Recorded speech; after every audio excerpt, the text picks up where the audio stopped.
Hey everybody, and welcome to a very proper wild ride with Steve-O. We've got the prop master. It's Carrot Top. This guy's the most fascinating dude. He's like the face of Las Vegas, man. And dude, is this hilarious. Plus, I totally went to see his show in Vegas. Unbelievable. I really do agree he is the most criminally underrated show in Las Vegas. And after you watch this podcast, just like me, you're going to be dying to go see Carrot Top perform live. But maybe you're going to be needing to take a dump.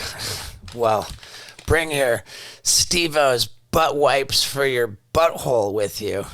Is this amazing? This is brand new. Just came out. Steve-O's butt wipes for your butthole. These are cooling. Oh man. And you know what? They're going to be stocking stuffers all over the world. Steve-O's butt wipes for your butthole.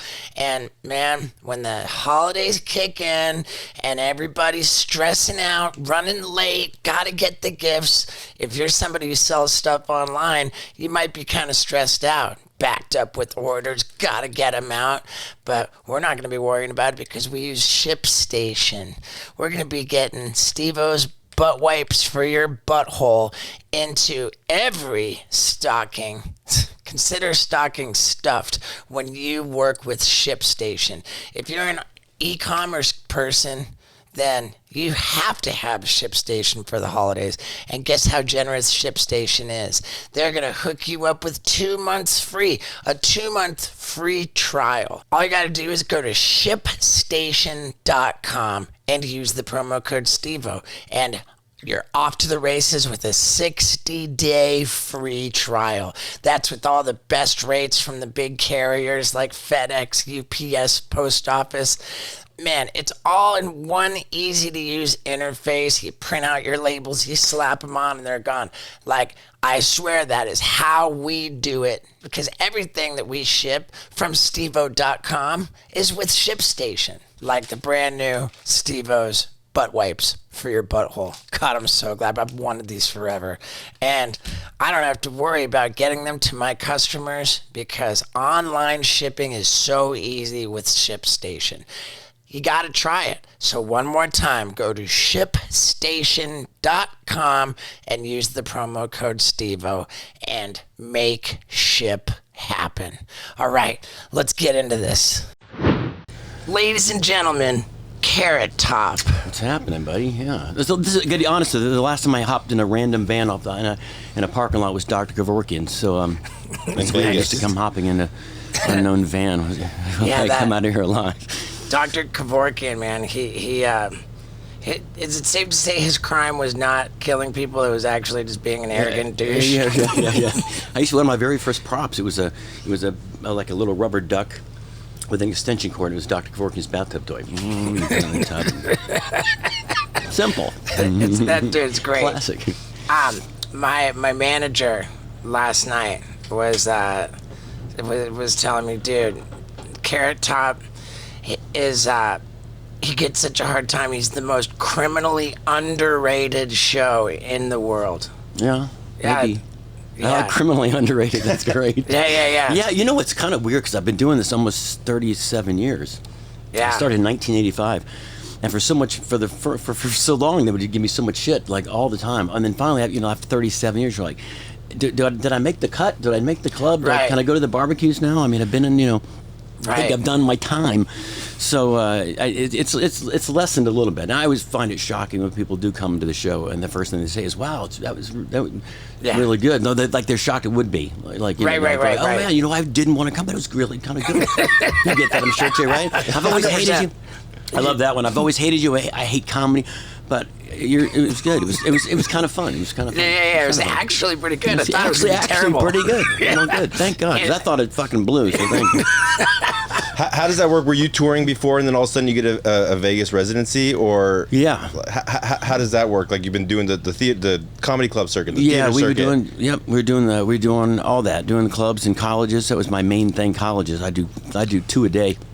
Wow. Literally, I do one in the morning at like a cafeteria. And literally, there was one in the breezeway one time. I said, "Where's the stage?" They said, "Right there." I said, "In the breezeway?" And they said, "Yeah." I said, "The fuck?" I mean, people like walking to their class, and I'm standing there. Hey, here's a Dr. Kevorkian and bathtub toy, and whatever the fuck. And then at night you do this big, huge auditorium, like in Penn State, right? You're in this 3,000 seat thing, and then you go, So it was crazy. The college thing really is what made me get out there, and the roots, marketing. Then started slowly getting a little television. I had some AT&T commercials, which is kind of funny. You were talking about you getting recognized from the podcast. And I used to do these AT&T commercials, and they were everywhere. They were like the progressive ones now. They're on every 8 seconds. Right. And I used to always say to people, I hate them too, and I try to make as many as I can so that at least there's new ones to hate. And people would come up to me in the mall, like where town I'd be playing at, and they say, "Oh my God, what are you doing? What are you doing in town?" And I said, "I'm doing a show." And they said, "A show? Like a phone show?" And I said, "Yeah, a fucking phone show." No, it's a comedy show. They only thought that I was hacking phones. They had no idea that I was a comic. And it was really weird. There wasn't like a lot of people. Right. Like, I didn't know you were a comedian. I thought you were just a salesperson for AT&T. So it was a whole new world of people that would come in and see shows, not knowing that I actually had an act or something. Right. And that was AT&T commercials, like in the what year, like 90s, 90s 2000s? probably. And we had a collect call, and our basic audience was prisoners. That's basically what I'm talking to. And literally, I'd say that in the set. I'm like, no, who are we working? Prisoners? I mean, but right, yeah. But I was lucky to have the gig, And then to answer your question, from that you slowly get into. I got weird how I got to Vegas. I was doing Regis and Kathy Lee of all shows. And it's 9:00 in the morning, and I do the show, and I did great. And I came off, and this guy walked over and says, "Wow, that was tremendous. I've never seen you." And I said, "Oh, cool." He says, "You must kill in Vegas." And I said, "Never played Vegas." And he says, "You've never played Vegas?" And I said, "Nope." And he says, "What the fuck? You are Vegas." And I said, "Oh, well, I've never played." And he says, "If I book you in Vegas, would you do it?" And I said, "Of course I'd do it. I'm a whore. I'm a comic. What do you mean would I do it?" So the guy came over and said, "I'm going to book you." And it was Kathy Lee Gifford's manager. Nice. So they called Bally's, and they got me in the club of the first time. And then I did literally Friday night. I did really well. It was just a little comedy club. And the guy says, "Hey, we want to put you in the big theater." And Vegas is different than Penn State, where there's a whole full of kids screaming and bong jokes and whatever you want. This is Vegas, and it's a whole different audience. And he says, "We're going to put you in the big rooms, like 3,000 seats." And I was terrified. I mean, literally terrified. And I got there, and it was, booths, which is the killer of comedy. Really, people are sitting in a booth. Though you want them sitting in chairs. In a booth, they're going to fall asleep and eating a steak dinner, or whatever the fuck they do. So I bombed. I mean, pretty much bombed horribly. Like, I wanted to get out of the business, and I did that for a year at Bally's, but in and out. Bombing every night, and then the MGM Grand called and said, "You want to move to our room?" And it was like an intimate 600. It's where David Copperfield. The joke of my show is I used to play the MGM until David Copperfield had me disappear. But literally, he did. He said, "I want," and then people were like, "Oh, that's funny." He actually called the newspaper, or called me and said, "Why did you say that in the newspaper?" And I said, "What?" He said, "That I made you disappear." I didn't make. I said, "It's a goddamn joke, dude. You're a magician." So, in a sense, he made me disappear because he wanted the room. Right, so right. It's, Copperfield, Carrot Top. So I stayed there for And it was 10 years. 10 years at the MGM. But were you really bombing? Yeah, but Bally's. Well, no. Or did you think I you think were? I was, because it's this huge room, and I was so used to this Thundersea college kids going crazy. Yeah. And people in Vegas, we just saw a building blow up. We don't really care about your fucking cowboy boot with a kickstand on it, whatever joke I would have. So I was doing better than I thought, but it was not. It was uncomfortable, painful, uncomfortable. And then I got to the MGM. It's a little better because more intimate. But Vegas was still a different audience. It took me forever to get used to an audience in Vegas. Right. Yeah. Now, David Copperfield was going into a 600-seat theater? He's still in it now. He's still in it. Really? Yeah, he does 18 shows a day. I'm not kidding. I even said to him, can you go for a hike, do something? But why do you do 5 shows a day? He says, "Why do you do 1?" I said, "Because I have a life. 1 show's enough." Man. Yeah. One show a day, every day. Yeah, 1 show a day every day. Sunday. Have 1 day off Sunday. Yeah. Fuck. Yeah. And then I get a week off every month. So I go to Florida and I have a house there. So. Cool, man. How long do you do that for? How long have I done that? No. Yeah, I mean, like, is there a consistent schedule? Like, Yeah, 4 weeks on, 1 week off, 4 weeks on average. Look, my manager has a car payment, so I have to keep working. I have to keep working and maybe. Yeah. You said you do a lot of TV. I said that to George Carlin, by the way, who got one of my all-time, Yeah. And it was same room. I was coming in and he was coming out, and I love this story because it's so weird. He come off stage and I was standing there in the wings and he sees me. And he says, hey, kid. And I said, "How you doing?" I said, I'm starting tomorrow. No, what are you doing here? I said, I'm just watching. I was trying to steal some of your act. And he kind of laughed. You don't want to steal my shit, kid. It's, whatever. And I said, and when do you start? I said, tomorrow. How many shows do you do? I said, 1. And then I do 2 on the weekends. He goes, why do you do 2 on the weekends? And I made that joke. I said, my manager has a car payment, so And he goes, oh, really? Why the fuck do you do 2 shows? And why?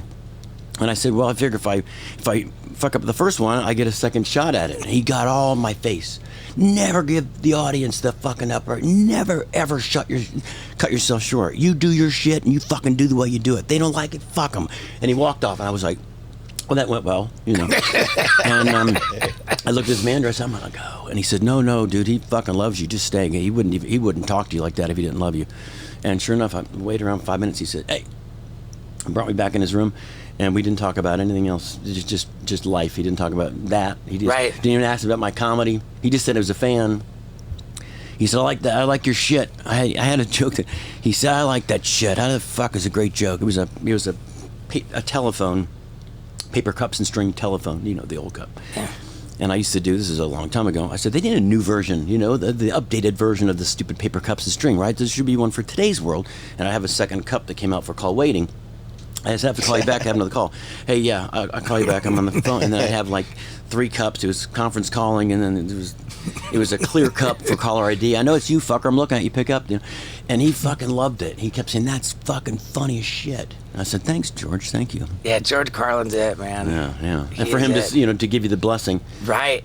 So that's how I kind of, going back to what you said earlier about people always shitting on me, is, right.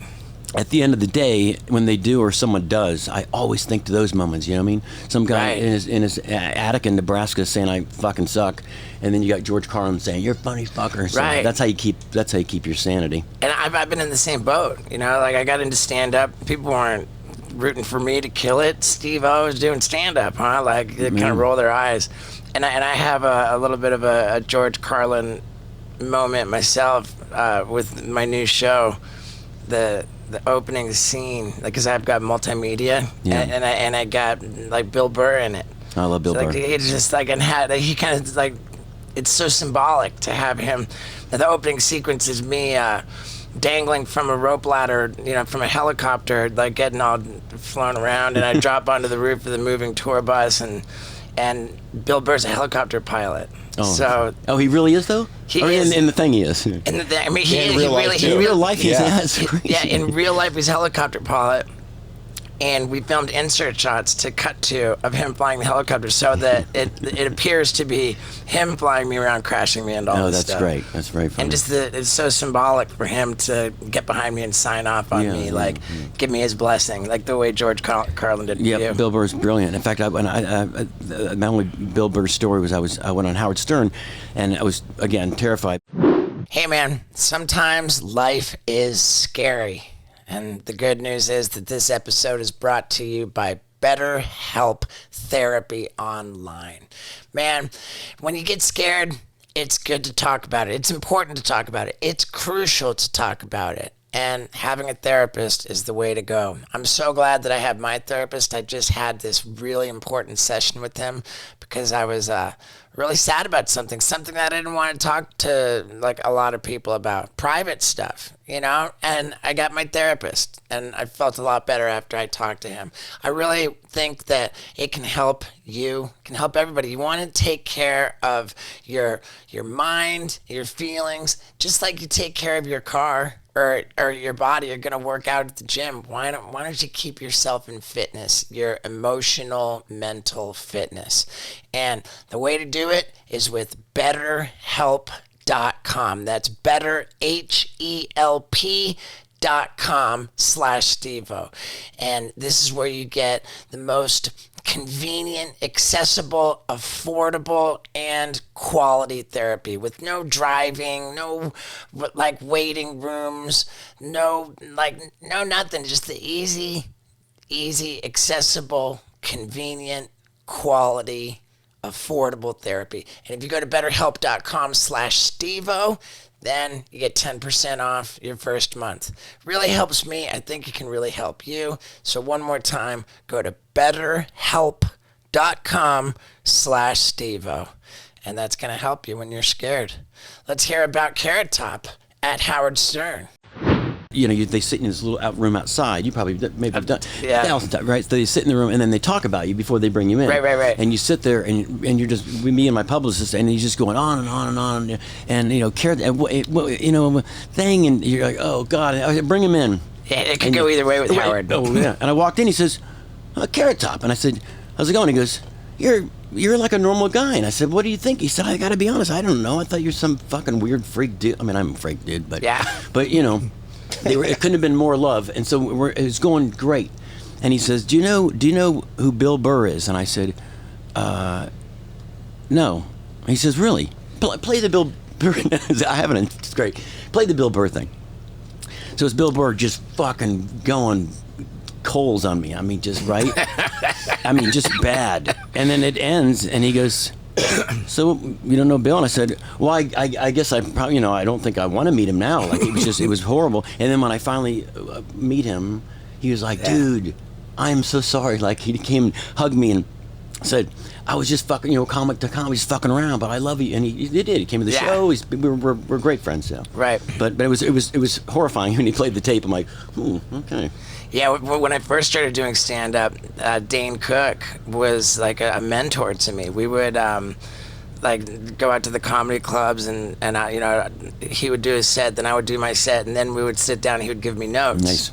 But he would do his set, and then I would do my set, or vice versa, and he would just be the most vicious, like terrible, like meanest, like he would just reduce me to like the size of a thimble, and then like bring me on stage. Nice. And it was so weird. Like, it's with love. Yeah. Crazy. So the first time you and I met was at a TV Tonight show. Yeah, Tonight Jay Leno. Show. Good memory. Yes, it was. You had these alligators in a pool. That sounds right. Yeah, Yep, we got and in a kiddie pool full of alligators and got my butt cheek bitten by a little and alligator. in the rehearsal, it didn't happen, and everyone was freaking out. And you said, "Trust me, it'll happen." But I remember backstage was going, "What if they don't bite his butt? We have no bit." And then you came in, you're like, "Dude, they're gonna bite my butt. It's fine." Yeah. And they did. It was good. We'll make it happen.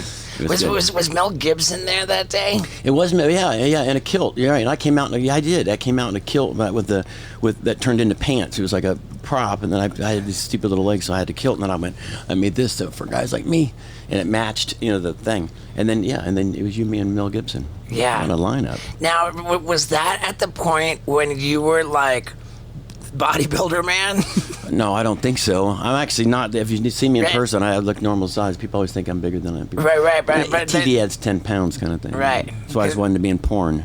Thank you. Yeah, I remember, like, you aren't as big as you once were. Is that fair to say? Yeah. Yeah. But yeah, that was great. And then there was another time we hung out in Vegas. We got this iconic photo. Yes, it's great. Of it in a booth at some like big crazy nightclub. Felt like we were at a rave. Yeah, it probably was a rave. Yeah, and if we were in this big booth, you, me, Chris Angel, Flavor Flav, and Tom Green. Yeah, the five of us. And that photo. It's a great shot. It's a really great people shot. Say, how the fuck did that happen? How do you guys get together in that shot? It was such a great shot, and like, man, did people poop on it. Yeah, well. they're like, Flavor Flav, Chris Angel, Carrot Top, Tom Green, and Steve-O. If that's not the Mount Rushmore. I loved it, though, man. I loved it. It was such a fun... No, it was fun. It was fun. It was just an eclectic gathering of people. Fun. No, they're all so nice. Flavor just came to my show a couple of weeks ago. He's always been... Dude, Flavor's the He's nicest. like the one for president. when he comes to the show, when I announce him, I say, Flavor Flav's here. The crowd goes ape shit. Yeah. I mean, and then I'm like, back to me, fuckers. Jesus, but it's crazy. Yeah. I got him on a plane one time. I was literally running San Francisco airport to my gate, and I get to the gate, and this guy's like, just, I'm not drunk, man. You got to let me on this fucking plane. I'm not drunk. And I look back, and it's, see the clock, and it's got to be either Flavor Flav or one of the 33 flavors. And I look, and I said, Flavor. And he looks over, and I had never met him. He says, Carrot Top. And I said, well, what's wrong? Why won't they let you in the plane? The lady's like, excuse me, sir, he's intoxicated and he can't get on the plane. I said, he's not intoxicated, he's Flavor Flav. And I remember saying that, and she said, sorry. I said, that's him, that's who he is, he's not drunk, I promise you, I'll test for it. So I said, give me your hand, and I walked him on the plane, let him go on. And same thing to this day. He always says, "Man, you fucking saved my life, man. Got me on that plane." And he got on the plane. The plane went nuts. He walked in the plane. Like a halftime at Super Bowl. Crazy. Yeah, he's the sweetest. We had him on the podcast, and he exchanged numbers that day, and he'll just call to check on me. Oh, that's nice. He's just like, I will never do that for you. Yeah, what I thought was fascinating about Flavor Flav was he went to school for culinary, so he can cook. That's crazy. And I would never have thought that. Yeah, he had a chicken place here for a while. Yeah, he did. Yeah, Flavor. I don't know. Yeah, he did. And man, when we went to go do the podcast, because we don't always do it on this tour bus. Normally it's in like a little Sprinter van type thing. Yeah, and I saw that on the thing. Yeah. Yeah, we'll drive it over to wherever people want to meet up for Flavor Flav. It was this insane mansion in Bel Air. I'm like, Flavor Flav, you live in this, and yeah, he's doing very well for himself. It's great. Flavor Flav. Yeah, dude. The Vegas is such a mystery to me. With my tour, I go around. I'm very, very happy with how successful I've become touring. I did comedy clubs for 11 years, and now I've graduated to theaters, and I go around on this tour bus with my buddies, and it's just like we're in this fun pad making awesome videos, and it just magically teleports itself to where I have to work for like an hour or two a night. Beautiful. It's wonderful. Yeah, hard work. But Vegas is like a market that I struggle with, and I don't understand it. Well, I was saying earlier in the thing about Vegas, is even back when I first started, it's a whole different, I don't know what it is, it's a whole different like what thing, I don't know. When you promote this show, it's like people are here from somewhere else, so, right. I don't know. Carlin used to say that. He says, half the people, that couldn't get into came to, we'll go see. And sometimes you think that's true because they'll say, yeah, Blue Man's sold out. Fuck, we'll go see Orange Man. So, Orange and Blue, man. But Carlin used to say that. He said, yeah, crowds don't give a shit. They can't get to it. And you sometimes wonder like that. Because, I've got a fan base now, so I think there's a fan base that's particularly there for me. But I bet you I'm always afraid to ask, because I don't know how many people. That first timers here, but there probably is a lot of people that've never seen the show, have no idea what the fuck's a carrot. I've had that before too. Right. What do you sing? And I said, what do I sing? And you change your show up like constantly. Have never added one new joke in 35 years.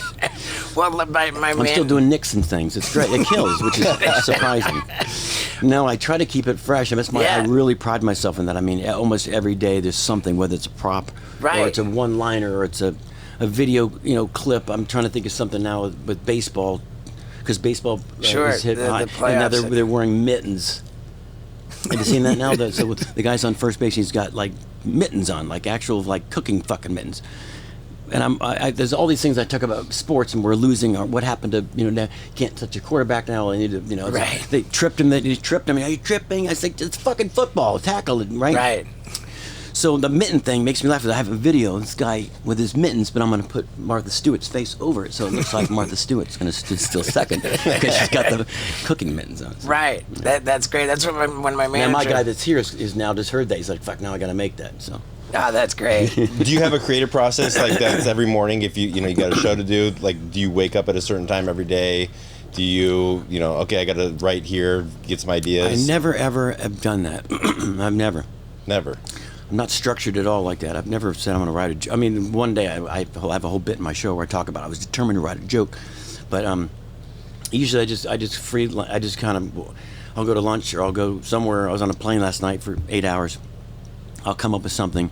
Like we landed, we waited on the tarmac for an hour because our gate wasn't ready. Did they not know we were coming? Like, their gate's not ready. Are they building a new gate? And I looked up the thing. There's 92 gates at the airport, but there's not one fucking gate that they could put us at. So we just sat out there, Yeah. Like at a restaurant, they say, your table's not ready. You'd like to sit at the bar and have a drink while we get your table ready. But you're not sitting at a bar. You're sitting on a fucking tarmac waiting for your fucking gate. So, yeah. It's a little different. Yeah. And they know we're coming.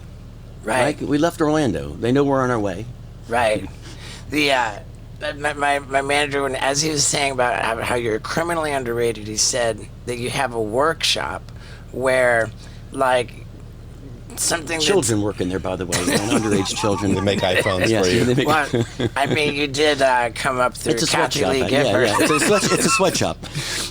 Yeah. But there's a big warehouse across the street. In fact, Pauly Shore just visited it not long ago. We had a great time filming a little bit. He's trying to take over my gig in Vegas. Right. And yeah, we got to ask him about that. Yeah, ask him about that. Yeah. He's like, it's Pauly time for him to go, man. He's been here too long. Yeah, it's pretty incredible, the reputation that Pauly Shore has in the comedy world. Like, comedy clubs will have like a condo or something when the comedian comes. You stay in this special apartment that they've got for their headliners, and these condos are notoriously, they're known for being sort of splattered with Pauly Shore. I've stayed in a few of them myself. You've been rolling around. Thank God, back in that. It wasn't many years. I would say I'm going to take all the money that I made and I'm staying in a hotel. Yeah. I don't stay in the comedy condo. Yeah, because you don't want to roll around in Pauly Shore's seed. No. I mean, not every night, Yeah, I don't really care to roll around in anybody's seed except my own. That's how it is. And I do like to blast my seed all over the place with a raging hard boner.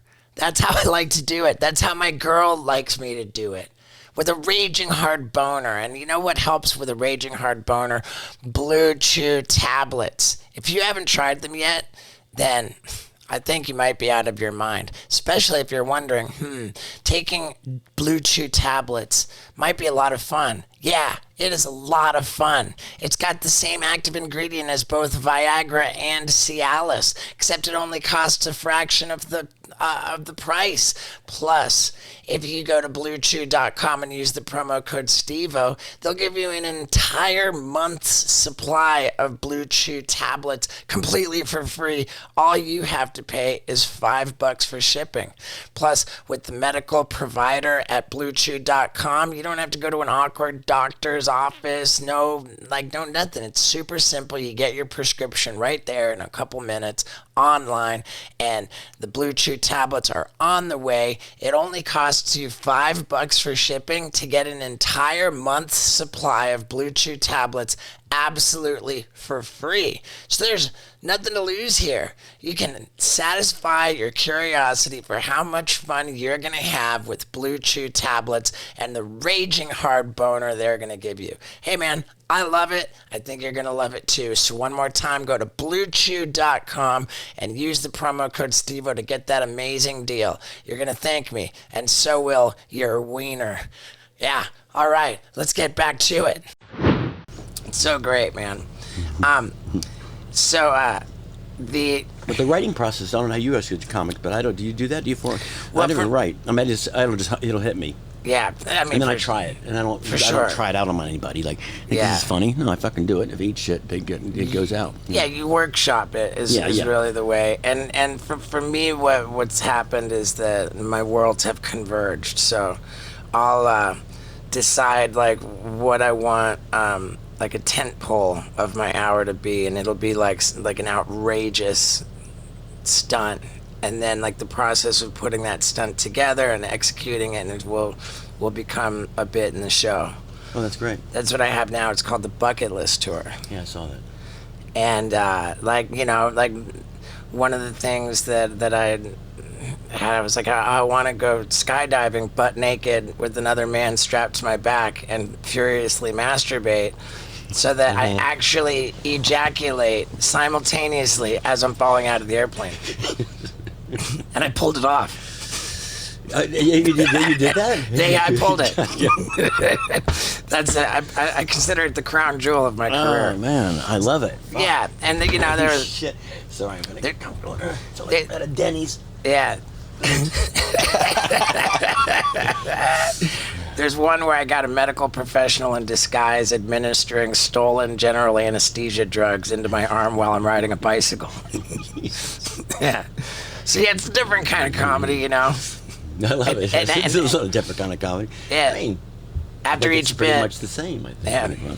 After each bit, I play the video. So there's like video breaks. Oh, that's cool. Yeah. Yeah. And it's fun because a lot of comedians will make up stories that aren't even true. Yeah. You know, outlandish stories that are to keep it all real. Yeah. The whole show's, and I'll keep saying it over and over to this. You can't make this is true, and then I wonder if they really think it's true, but it is. You might embellish a little bit. Yeah. No, I stick to every little detail, and then the video matches up to the details. It's great. We had an interesting guy in the van yesterday. I just thought about that guy Pierce. Oh yeah, I was trying it's to not figure a van. It's a no. I was trying to figure that out. Like, yeah. Do you want to talk about it now and lay down the story, because I had some questions about that I still wanted to ask the guy. Well, I mean, there's a guy who came to my attention. I received a video via direct message from my buddy Eric Andre, who is just an absolute lunatic.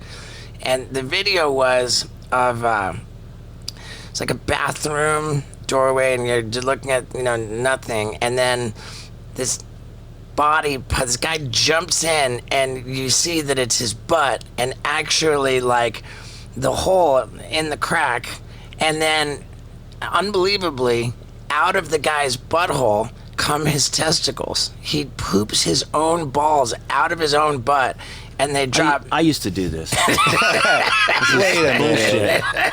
You stole that from me? Maybe it's parallel thinking. Maybe you didn't directly steal it from me, but what was crazy?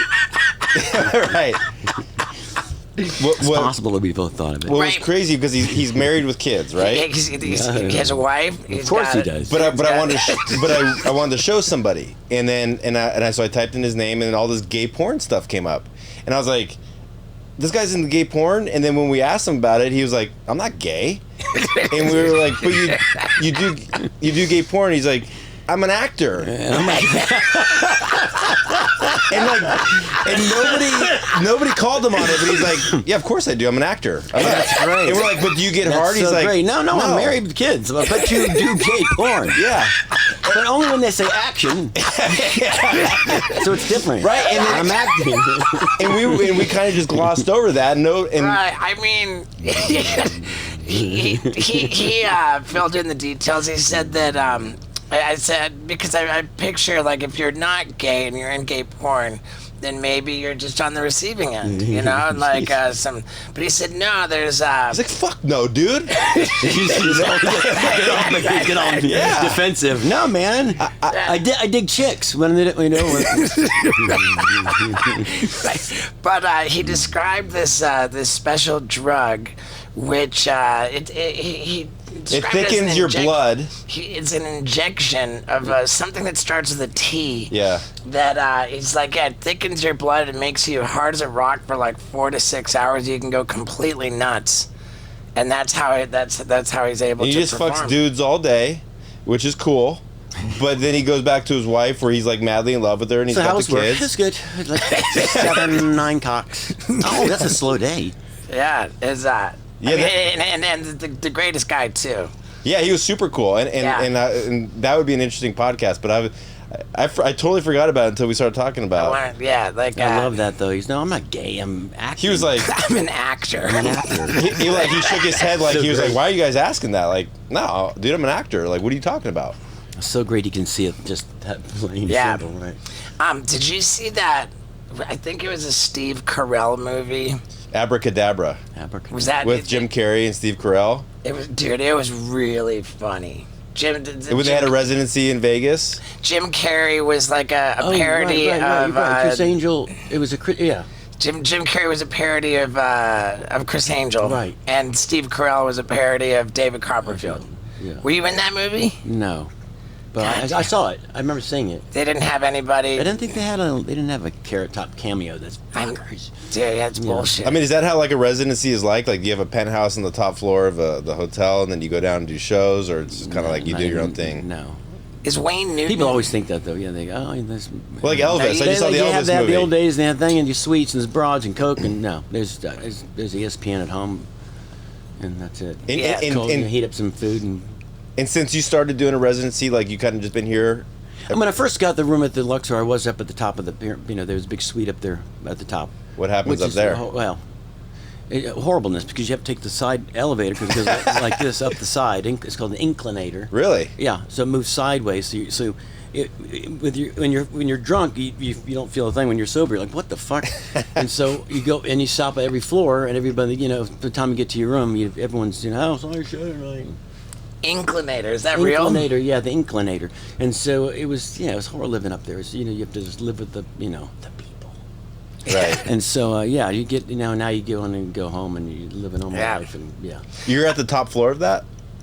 In that little light, you sit. That's you. The hard part was sleeping because the fucking light's on all night. No, it's right below it. I remember when the Luxor was built. It was in the 90s, and it was maybe it was like the first $1 billion casino or some staggering number. And I remember thinking, God, it seems kind of evident that the odds are not actually in the favor of the gamblers.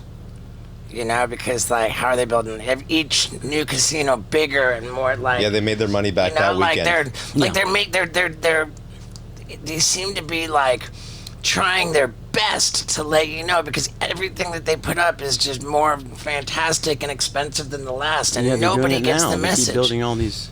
Nobody gets the message. Where's this money coming from? Everybody comes to Vegas, they're just making donations to these things. Yeah. It's coming from you. Do you gamble much? No. Or did you when you first got here? Never. Yeah, never. Literally never. It's weird. Never. I remember when I worked. I'm fascinated by the whole. It's weird energy. It's weird energy, and I don't know the math and the numbers and I know, like you said, look at the size of your house, look at the size of the casino. Someone's getting fucked, Yeah. So, and I don't like smoke, and I don't like a lot of crowds. Yeah. So I just don't. It's not my thing. Right. I worked on cruise ships. I shouldn't say that. I love it. I worked on cruise ships as a circus clown before the TV stuff started, and the cruise ship director, they would have an orientation show on the first night of the week-long cruise, and at the end of the show, he'd say, "So everybody, have a great time. Make sure you stop in the casino, make a donation," and it was good fun, and I just think it's so perplexing to me, and I think that you don't have to worry about saying, "Oh, I love Vegas," because the gambling is just a real thing, here in Vegas. I remember learning that a lot of these dealers, like the blackjack, whatever, they're running the table. When their shift ends, a lot of them just hop over to the other side of the table. Like Yeah, you would think that the people working in the casino. Yeah. Yeah, you would think that these people working in the casino would be most educated about the actual process about what's going on. Yeah, what's going on. They have the inside, and it's really, they would have the insight, right? However, they're so close to it, they're so educated, they know what's going on. They get done working. You know how this works. Yeah, and then they just go to the other side of the table and make a donation. They donate everything they earn. And that's another thing I hated about it too. Let's say never, but the 2 or 3 times I ever did. I'm sitting there and I'm looking at it, whatever. I don't know what to do. So I look at the dealer and she's like, so I'm like, he's like, hit, and the guy next to me is like, what the there's so much pressure. Right. So I just follow her, and 9 times out of 10 I would win, just usually. Then they get it wrong too sometimes, but people would get so mad. You just ruin, like I'd go, hit me, and the guy next to me was like, you just fucking ruined the whole thing. And I said, how? And he's like, and he just get mad and leave. And I said, what did I do? He said, you did nothing. You're supposed to hit that. I said, but why did you just fucking scream at me? Was I not supposed to hit it? She goes, no, you're supposed to hit it. He just got pissed that he didn't. He took his card. Because they're all superstitious. His card is my goddamn card because I got the card. Yeah. Like I sit down on a table. But I probably did fuck up the game. No, but that's it. Like gamblers are just so weird, superstitious. It's like I've tried to play like Texas Hold'em at a Commerce Casino, and then you go and sit down, and people are pissed that you like hit. They're like, dude, you're not. What are you doing? You're not playing it's like, it right. Nobody has any fucking idea what they're doing. Like it's all luck. Yeah. And that's the thing that like what alcoholic will justify as like drinking. Like a gambler's like, dude, there's there's strategy involved in this. It's like, no, there's fucking not. Dude. I mean, you get the poker championships, right? Poker, there's people who are like good at it, right? Yeah. Yeah, that's a valid argument. I have nothing to refute that with, but. I was one of that too. I mean, the same thing. I mean, the people say they're really good at it, but are they, or is it just luck? Is it? I don't know. Because there's always the championships and the same guy, like Jesus and all those other guys. They're always in the. Phil Hellmuth, or Dan Bilzerian was famous for making a bunch of money playing poker. And they beat out 25,000 people of to get to that table. Right. So it's I remember when I was 20 years old, I had just gotten out of my first rehab. And I was living with a guy I worked with in a restaurant, and they would have poker night, and I'd be trying to party and because I because you're a drinker. You're a drug addict, degenerate. Right, the rehab didn't stick, so I was trying to do my thing and get loaded and hammered, and these guys were playing poker all night until the sun came up, and I was just like, when are you guys gonna stop with this poker and party with me? This is so annoying. Stop it with the poker. This is 12 hours after you got out of rehab. Right, and I just remember the feeling that there was a really genuinely addictive quality to this. They could not stop. The sun's coming up. It was like they were on cocaine. Yeah, well, they were just playing poker. Pot calling the kettle. You just got out of. You guys have a problem, dude. Right. No, I get it. The sun's coming up. I get it, but there's just so that was one of the I just said gambling always just weirded me out. And my mother's father, my maternal grandfather, was during World War II, I think it was, he sold bootleg gasoline in Canada because of the war. They had rations. You could only buy so much gasoline even if you were rich. But he was this kind of a shady character who would sell bootleg gasoline beyond the rations. You could get as much as you wanted from him, and that made him quite a wealthy man. Yeah. He had a boat. He walked around notoriously with a big wad of cash, and it was very flashy, kind of a shady character, alcoholic, and got wealthy. But he had a gambling problem, and all this money that he made selling bootleg gasoline, he gambled it away, and then he shot himself, suicide, gunshot to the head with some.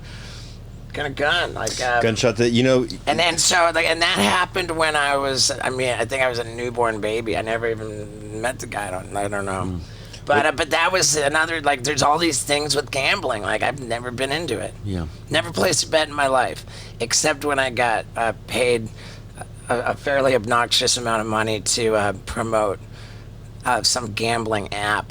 Right. Yeah, then I did that. It's interesting. Your grandfather shot himself in the head. They said when men commit suicide, they'll shoot their brains out, and then when women do it, they'll either like take pills or shoot themselves in the heart because they don't want anybody messing up their face. Right. Isn't that a weird stat? It's really crazy, man. It's really. Guys are just like, fuck it.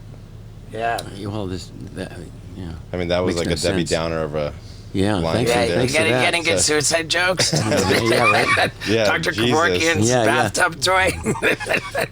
They don't want to mess their face. I was at a place in LA one time, and these ladies were like a little diner, and these ladies were looking at the cover of People magazine, and Cher was on the cover, and they kept going on and on. They're like, "Oh my God, look how beautiful Cher still looks. Look at that."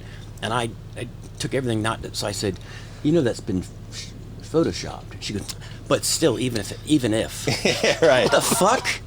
Dude, it's wild. Is that Even if it was Photoshop, look how Right. great she looks. What's been fucking Photoshop?"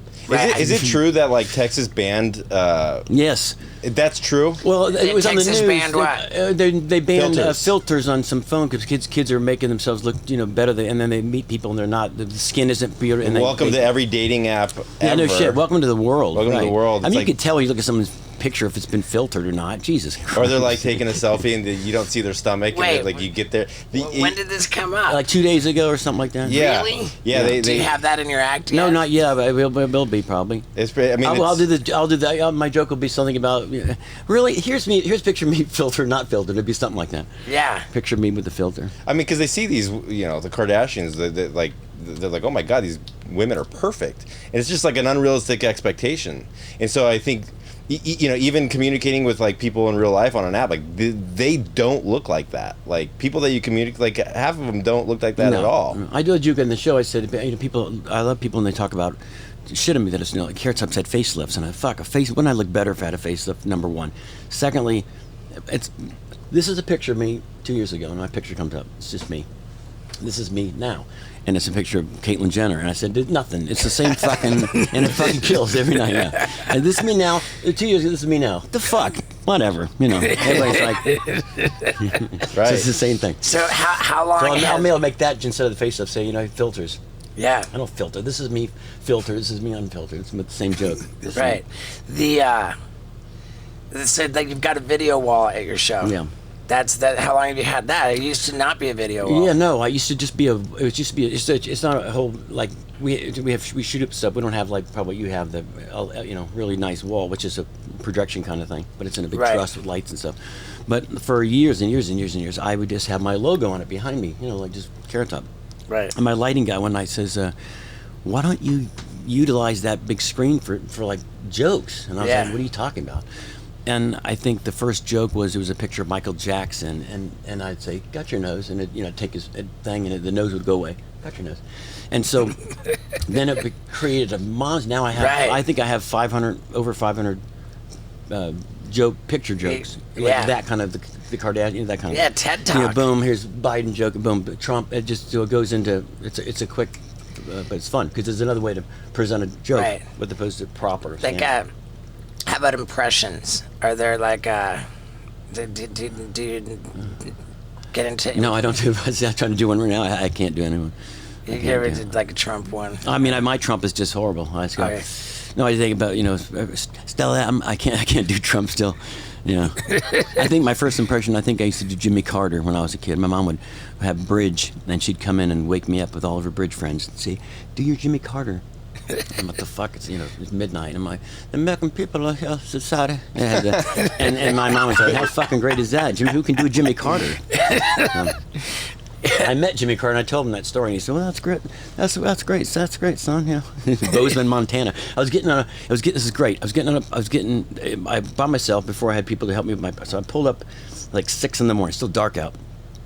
And I go to open the back of my truck to get my prop trunks out, and this goddamn Jeep comes up right behind me, where I'm like, the fuck, like, asshole, like I'm trying to get there's no room to get the shot looked back like, the fuck, and I see Jimmy Carter, and right in the passenger seat, and then I see Ted Turner's driving the Jeep naturally, fucking asshole ran me over. And then I look and I said, "Oh my God, that's fucking the president." And he gets out, and I've got my prop trunk, and my hair was out to this big. And then Rosalind Carter gets out, and then Jane Fonda gets out, and I'm like, this is way before we had cell phones. I was like, oh my God. So I'm like, Mr. President. He's like, oh, I said, oh my God. I used to do, what are you doing here? Whatever. Long story short. Ted Turner says, get away from the fucking president, basically. And I said, I have a show on Cartoon Network. And he said, never heard of it. I said, it's called AM Mayhem. It's on your channel. Didn't care. Yeah. He about killed me. But it's cool, right? Jimmy Carter just standing there, It's crazy he's still alive, too. Still alive. Building houses. Building houses. Isn't that crazy? You think he's probably just, when he's on camera, he's just hammers a nail, then he goes back and does sure, yeah. But do you have anybody that ever, like, comes to the audience then and now that you're, like, kind of nervous about, or, Yeah, the band Queen who came, it was pretty fun. Wow. Really? That's pretty cool. And they also, did they tell you that they're there before they got there? When you're out they there, usually you tell me them? before Queen's coming. I'm like, oh, fuck, the Queen's coming. They go, no, Queen. I thought the Queen was coming, but Queen. But it was better, And they were we've become best friends now. They're really sweet people, but. Yeah, you get people. You get the same. Sure, you get Shania Twain's. You get the people. Toby Keith's and people come. I don't know that it's really a question of being like nervous, but I just excited. I just love it. I love it when there's excited. someone like when the stakes are a little higher for the performance because there's someone whose opinion really matters to you. You know, sure. Like it's like wow, like you're so much more. You like want to do a better show because the Queen's there, and you're like and then you want to win them over. Good scope, yeah. And then like conversely, if when someone important's there, there's people acting up with like heckling and whatever. Like there's just, Did you ever have a one that you were like were nervous that you performed in front of? When in the sense of like not like nervous like you're gonna bomb, but like oh shit, like I was nervous for him when his dad showed up to the show when we had to show him skyjacking. My dad was gonna watch me jack off falling out of an airplane. Yeah, he came over to me and I was like looking at Steve how he handled that when it was going on, and he was just like he just had a little laugh to him. Oh my God! I have a fiance, and his sister was there. All my fiance's family members at all various times have come to see my show. That's great. And after without fail, I've gone up to each one and said, "I'm sorry. Sir, are we still cool? We still good? We're still good. We're still cool. Sorry, Dad. I think my mom would do that. I was say, Mom, sorry, Mom. Yeah. Sorry, Dad. No, for me was I was on the Tonight Show and Dick Cheney was a guest before me. And I had literally like 4 Dick Cheney props, like because he'd just been all over the news. With the shot, was one of them a shotgun? One was a shotgun. It was a shotgun that curved. And I had the game. What is the game Emergency, where you try to pull the little bone out. So it was Dick Cheney's. It was because he had so many surgeries. This is the Dick Cheney Emergency game. So I had the shotgun. It was like 2 other ones. And so I'm in rehearsal, fuck great. And then Jay says, Dick Cheney's going to be here, I said, well, I know, that's why I made these props. I mean, fuck, it can't be more current. And I said, but is he going to stay for me? Or is he going to leave? He says, he's probably going to leave. They think it's service, they're going to leave. A horrible Jalen impression. I think it's working good. pretty well. Jim McCarter, what? So Jay says to me, what would you rather? Would you rather him stay or go? And I said, well, what do you think? He said, it's up to you. I said, well, I'm going to get way more play if he stays because the camera will go to him and me, and it's going to be really uncomfortable. I'm making fun of him with him right fucking there. And so Jay said, let me talk to him. And so he comes up, they came up, he whispered over and says, you want to stay for Carrot Top? And he said, oh, okay, well, what's a Carrot Top? And so the producer came back and said, okay, Cheney's in, he's staying. I said, oh, fuck, now I go, fuck, now I'm a little nervous. So I come out in a boom and I go, hey, Mr. Cheney, good to see you. I said, that's weird, you're here. Look, I just found your gun. It's fucking, it's Slade, but it was like a weird, it was like, the crowd didn't, and the camera would come to him. Yeah. Yeah, I wonder, did he handle it well? No, I sat down. He said that was really clever, funny stuff. And then here's where it gets interesting. So I did like 4 Cheney jokes. Then of course I did 15 jokes. One was a mouse trap to catch gay mice, and it's a mouse trap with a mirror ball on it. The mirror ball spins, and I said, "This is a gay mouse trap. If you want to have a gay rat problem, you'll catch it." And it kills. And he played like a Lady Gaga song with it, and so I did that kills. So I think I ended on that one. Sit down. That was really interesting stuff. And he shook my hand. I looked over at Jay. He's like, "Good job." And then we go to thing, and the producer walks over and says, "Oh my God, Is it Liz Cheney? Yeah, his wife. No, is there His a gay daughter? He has a gay daughter. Okay, the one that's on The View or was on Yeah, The Talk? That's or something? McCann. She's gay though, right? I don't know. Oh yeah. The gay one. Yeah. So anyway, she was there, I guess, and she was livid. I mean, livid. Not about Fine with the shotgun. not about her dad jokes, because I did a gay. You know, it wasn't Right. a gay bash. It was silly. Right. But she was like, God, how dare you put that on fucking television? I could hear her back there screaming. Wow. And I thought she was mad about the Dick Cheney jokes. And then she goes, no, it's about the gay thing. I said, oh, fuck off. You know. Right. Right. So, yeah. But I went back afterwards and I said, it's a secret. I said, can I take a picture with him? And he said, yeah. I took a picture with him. He was nice. It's Was that during no his picture presidency? with the daughter, but Was that, yeah, right. Of course not. Was that during his presidency, Yeah. like when he was With a vice, VP? yeah. Every time I think about him, I think of the guy who played him in Cheney. oh man, they did. Christian yeah, Bale. they really did. Yeah. They were really did. impressive. Really did good job at that. Who was that guy? It was Christian Bale. Yeah, Christian Bale. You Really don't, good, man. You don't by any chance do shows on Monday, do you? Yeah. Can I come see your show tonight? Yeah. Fuck yeah. Oh, dude, I would love that. Yeah, I'd love to have you. Yeah, I Dude, would let's love that. let's do it. Are you gonna be nervous I was that we're gonna in the try to. I audience? was gonna say I was gonna try to walk through this one, but now I'm nervous. Yeah. Man, like I'm Well, I've been really- off for a week, so it'll be fun. It'll be a fun one to get back into the, get my feet wet, because I'm off for a week. I'm like, oh, Okay, I mean, Yeah. dude, I get it, man. Last I love night was you, I my love first you. I show, would love and to have you. That'd be so much fun. Oh, you guys are welcome. It'd be great. That's dude, really yeah, cool. that'd be really cool because it just like talking with you. I mean, Well, we got to do it before Yeah, Pauly just- Shore takes over. Yeah, because he's gonna want you to go see his show tonight. Oh wait, he doesn't have a show tonight. He might have a show somewhere. Yeah, but he works hard. what dude, what a treat, man. What a Yeah, pleasure it's been, likewise. dude. Like You're like I'm me and you're you, dude, and we're both pretty good at it, I think. oh, right on. Appreciate Like, that. damn, can't wait to see your show tonight. And when I put this out, like, it's always right before I put it out that I do an intro. So I'll have, right on. Yeah. I'll have my own informed opinion About the that how criminally underrated you really are. Right on. You know, it's not going to be secondhand. Right. Secondhand. It'll be. You'll say, "Well, I've witnessed it myself. It's shit."